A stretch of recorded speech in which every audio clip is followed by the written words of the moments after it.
I used to believe I was born into the wrong world. Gray days bled into gray nights, and even the stars looked like they'd given up shining for me. There was no single tragedy to blame, just a quiet ache, a weight that lived inside my chest, like it had rented the space permanently. People called it depression. I called it reality. I walked through life like a ghost dressed in skin, smiled when I had to, laughed when it was expected. But deep inside, I kept whispering to myself, I wish I had never been born. Until here. We met on a Tuesday. I remember that because Tuesdays were the worst days. It was raining, which felt appropriate. I had just missed my train, and with no umbrella, I stood there soaking like a forgotten painting. She walked up, holding an umbrella that was far too small for two, and said, "You look like a poem left out in the rain." I blinked. Who even says things like that? Then she smiled like the sun had crashed into her eyes and offered to share her umbrella. I didn't speak much. She didn't mind. Somehow, she talked just enough for both of us.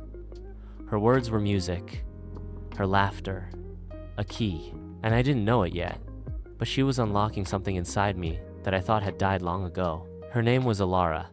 She had this wild way of loving the world like she'd made a pact with the universe to notice its beauty, no matter how broken it seemed.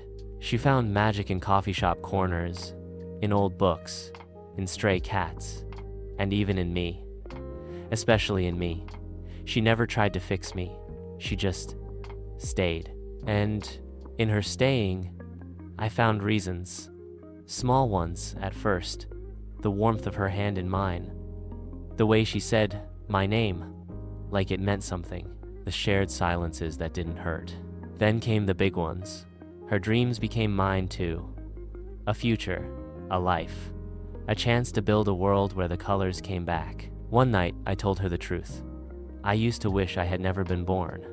She didn't flinch. She just placed her hand over my heart and said, "But you were, and I'm so damn glad you were." That night, I cried for the first time in years, not because I was broken, but because I realized I wasn't alone anymore. Now, when I think about the past, I don't feel regret. I feel gratitude, because in that vast stretch of gray, I found the brightest light I've ever known. I don't wish I was never born. I just wish I'd met her sooner.